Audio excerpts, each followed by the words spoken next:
हमारे बड़सर विधानसभा क्षेत्र के लिए नवाड़ के तहत सुक्करखड़ के ऊपर जो है बाड़ा, खलौत, सुदर, बतलाऊ और जोहर घाट के लिए हाल ही में 6 करोड़ 37 लाख रुपए की एक नबार्ड के तहत स्कीम स्वीकृत हुई है। और ये स्कीम जो स्वीकृत हुई है नबार्ड के माध्यम से मैंने विधायक प्राथमिकता में 2021 में इसको मैंने भेजा था। प्रायोरिटी 2016-17 की प्रायोरिटी थी ये, जिसे मैंने अपनी विधायक प्राथमिकता में भेजा था और इसकी डीपीआर बनकर जो है वो 5/7/2021 को हुई थी। और इसमें जो पैसा स्वीकृत हुआ है वो 8/9/2021 को जो है 6,37,74,74,000 रुपया स्वीकृत हुआ है। मैं ये यहाँ पर ये इसलिए कहना चाहता हूँ कि कुछ लोग मनगढ़ंत बातें करके और जनता को बहकाने की कोशिश कर रहे हैं और कुछ नेता झूठे श्रेय लेने की कोशिश कर रहे हैं, जबकि आप लोगों को मालूम होना चाहिए और इन नेताओं को भी मालूम होना चाहिए कि विधानसभा में विधायक प्राथमिकता विधायक ही डाला करते हैं और विधायक प्राथमिकता की जो स्कीमें होती हैं वो नबार्ड के माध्यम से स्वीकृत की जाती हैं और उसमें विधायक का एक विशेषाधिकार है। सरकार के द्वारा 150 करोड़ की जो स्कीमें हैं वो प्रत्येक विधायक को मिलती हैं और उनके तहत जितनी भी डीपीआरें बनाई जाती हैं उन्हीं के तहत नबार्ड के माध्यम से वो स्वीकृत की जाती हैं। तो यहाँ पर मैं कुछ समाचार पत्रों में पढ़ रहा था कि कुछ लोगों ने बढ़ चढ़कर बड़ा श्रेय लेने की कोशिश की है। तो मैं आपको ये बता देना चाहता हूँ कि जितनी भी विधायक प्राथमिकता में स्कीमें जाती हैं वो विधायक द्वारा ही भेजी जाती हैं और उनके अनुसार ही चरणबद्ध तरीके से जब डीपीआर तैयार हो जाती है, जब उसके पूरे ऑब्जेक्शन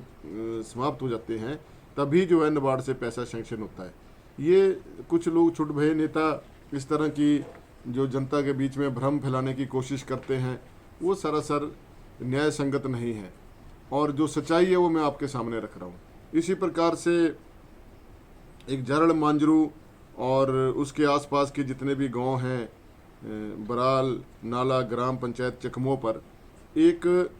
जो हमारी पानी की जो स्कीम है वहाँ पर उसके लिए जो है 1,09,17,000 रुपये 15/7/2021 को स्वीकृत हुए हैं। जो उस क्षेत्र की जो हमारी 9,17,000 रुपये स्वीकृत हुए हैं, ये भी मैंने 2018-19 में विधायक प्राथमिकता के दौरान उसमें मैंने ये डाली थी और इसकी जब डीपीआर बनकर तैयार हुई, जब सारे ऑब्जेक्शन उसके दूर हुए, उसके बाद ये पैसा स्वीकृत हुआ है। और इसी प्रकार से और भी बहुत सारी जो स्कीमें हैं जो विधायक प्राथमिकता के अंदर मैंने डाली थी, वो सारी की सारी जितनी भी स्वीकृत हुई हैं वो मैं ये आम जनता से बताना चाहता हूँ कि ये सारी की सारी जो जितनी भी स्कीमें स्वीकृत होती हैं नबार्ड के माध्यम से वो विधायक प्राथमिकता के आधार पर की जाती हैं, ना कि किसी अन्य विशेष व्यक्ति के कारण से वो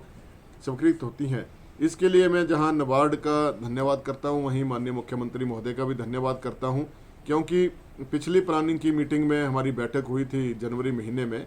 तो उसमें मैंने ये मुद्दे बहुत ज़ोर शोर से रखे थे कि मेरे विधानसभा क्षेत्र में नबार्ड के माध्यम से पैसा स्वीकृत नहीं किया जा रहा है और जहाँ पर कांग्रेस से विधायक चुनकर आए हैं उन क्षेत्रों में जो है भेदभाव किया जा रहा है। उस समय माननीय मुख्यमंत्री महोदय जी ने आश्वासन दिया था कि इस प्रकार की कोई बात नहीं है, भेदभाव हम नहीं करेंगे और जिस भी विधायक की कोई प्राथमिकता डीपीआर बनकर तैयार हो जाएगी उसको हम स्वीकृत करवाएंगे। तो उसके लिए मैं उनका विशेष रूप से धन्यवाद करना चाहूँगा और आम जनता को भी बधाई देना चाहूँगा और उन नेताओं को भी चेताना चाहता हूँ जो बेवजह से झूठा श्रेय लेने की कोशिश कर रहे हैं। हाँ, यदि आपके माननीय मुख्यमंत्री महोदय से अच्छे संबंध हैं तो आप उनसे कोई और बड़ी स्कीम लेकर आएँ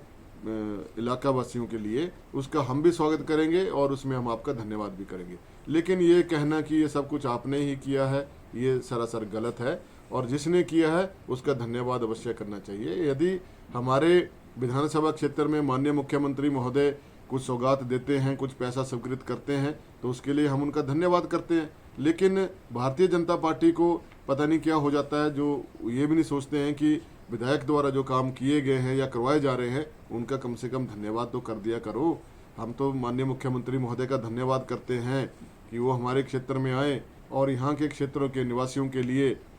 अच्छी अच्छी सौगात दें। पिछले 4 वर्षों से माननीय मुख्यमंत्री महोदय की हम बाट जोड़े हैं। हमारे क्षेत्र के लोग चाह रहे हैं कि वो आएँ और यहाँ के क्षेत्र के विकास के लिए कुछ नई स्कीमें दें, जिसका मैंने उनको पास लिख कर भी दिए हैं सारे दस्तावेज। ढटवाल क्षेत्र में हमने एक ITI की मांग की है, सौगात दें। पिछले 4 वर्षों से माननीय मुख्यमंत्री महोदय की हम बाट जोड़े हैं। हमारे क्षेत्र के लोग चाह रहे हैं कि वो आएँ और यहाँ के क्षेत्र के विकास के लिए कुछ नई स्कीमें दें, जिसका मैंने उनको पास लिख कर भी दिए हैं सारे दस्तावेज। ढटवाल क्षेत्र में हमने एक ITI की मांग की है कि वहाँ पर एक छात्र छात्राओं की ITI खोली जानी चाहिए और साथ में जो हमारे पेंडिंग जो वहाँ पे इंडस्ट्रियल एरिया है उसका काम जो तेज़ी से होना चाहिए। और साथ में एक हमारी मांग है कि ढटवाल क्षेत्र में एक जो है कॉलेज जो है वो खोला जाना चाहिए, उसमें भी मांग है वहाँ के क्षेत्रों की। और एक वहाँ पर जो है एक हमारे बड़सर विधानसभा क्षेत्र में ही कोई सब डिवीज़न SDO का ऑफिस जो है वो बिजली के अंदर PWD का खोला जाना चाहिए और साथ में IPH विभाग का सब डिवीज़न भी वहाँ पर खोला जाना चाहिए, जो एक आजकल समय की मांग है। और वैसे भी माननीय मुख्यमंत्री हर क्षेत्र में कुछ ना कुछ दे रहे हैं, तो हमारी मांग है उनसे कि वो दें। और साथ में मैं माननीय मुख्यमंत्री महोदय से ये भी मांग करूंगा और स्वास्थ्य मंत्री महोदय से भी ये मांग करूंगा, आर्यवद्दी जो मंत्री हैं हमारे, उनसे भी मैं मांग करूंगा कि हमारे क्षेत्र में पूर्व सरकार वीरभद्र सिंह की सरकार ने 3 डिस्पेंसरियां जो दी थी, एक हमारी चंबे में आयुर्वेदिक हेल्थ सेंटर दिया था, एक हमारा दलचेड़ा पंचायत में आयुर्वेदिक हेल्थ सेंटर दिया था और एक टिक्कर राजपूता में आयुर्वेदिक हेल्थ सेंटर दिया था। लगातार 4 वर्षों से मैं सरकार के समक्ष इस मांग को उठा रहा हूं कि यहाँ पर जो है हमारे जो है यहाँ पर नियमित रूप से जो है डॉक्टर और जो अन्य कर्मचारी हैं उनको यहाँ पर भर्ती किया जाए, ताकि ये आयुर्वेदिक अस्पताल जो है, आयुर्वेदिक जो हमारी डिस्पेंसरियाँ हैं वो सुचारू रूप से काम करें। क्योंकि ये बड़े समय से अभी पिछले महीने ही मुझे पता चला कि इन डिस्पेंसरियों पे ताला लगा दिया गया। ये बहुत ही शर्मनाक विषय है कि जहाँ तो सरकार एक तब स्वास्थ्य संबंधी बहुत बड़े बड़े बयान देती है कि हम जनता की स्वास्थ्य के प्रति बहुत गंभीर हैं, लेकिन ये कहाँ का औचित्य है कि आप 3 डिस्पेंसरियों को जो है बंद कर दिया है आपने। मेरा सरकार से आग्रह है कि जल्द से जल्द यहाँ पर स्थायी व्यवस्था की जाए स्टाफ की, और यहाँ ताकि लोगों को उसका लाभ मिले। क्योंकि यहाँ पर कुछ क्षेत्र ऐसे हैं, अब चंबे वाली जो हमारी आयुर्वेदिक हेल्थ सेंटर है वहाँ पर कोई सब हेल्थ सेंटर भी नहीं है और वहाँ पे लोगों को बहुत दूर तक जो है फर्स्ट एड लेने के लिए जाना पड़ता है। यही हाल दलचेड़ा का भी है और यही हाल टिक्कर राजपूता का भी है। तो मेरा माननीय मुख्यमंत्री महोदय और स्वास्थ्य मंत्री महोदय से विनम्र निवेदन है कि कृपया करके आप इन डिस्पेंसरियों के ताले हटाएं और यहाँ पर कोई ना कोई व्यवस्था करें और यहाँ पे डॉक्टर्स भेजें या फार्मासिस्ट भेजें ताकि लोगों को उसका लाभ मिल सके।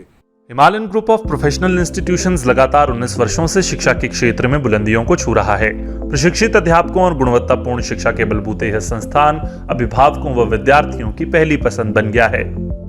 संस्थान AICTE, PCI, BCI से मान्यता प्राप्त विषयों में शिक्षा प्रदान कर रहा है। संस्थान ICO 9001 द्वारा प्रमाणित है। साथ ही 5 स्टार एक्रेडिटेड स्किल सेंटर के माध्यम से विद्यार्थियों को रोजगार के लिए भी तैयार कर रहा है। संस्थान के चेयरमैन रजनीश बंसल व निदेशक विकास बंसल ने बताया कि संस्थान BTech, LLB, BA, BCA, BBA, MBA, GNM, BSc nursing, B pharma, D pharma, M pharma, JBT, BEd आदि विषयों में शिक्षा प्रदान कर रहा है। संस्थान में सभी विषयों के लिए अत्याधुनिक लैब और संसाधनों की व्यवस्था की गई है। संस्थान द्वारा डिप्लोमा व डिग्री कोर्स पूरा होने के बाद कैंपस प्लेसमेंट के माध्यम से विद्यार्थियों को रोजगार भी उपलब्ध कराया जा रहा है। SC, ST, OBC श्रेणी के विद्यार्थियों के लिए सरकार द्वारा दी जा रही छात्रवृत्ति व अन्य सुविधाएं भी यहाँ उपलब्ध हैं। सभी विषयों में रजिस्ट्रेशन व दाखिले हेतु आज ही संस्थान में आएं या वेबसाइट पर जाकर ऑनलाइन अपनी सीट सुरक्षित करें।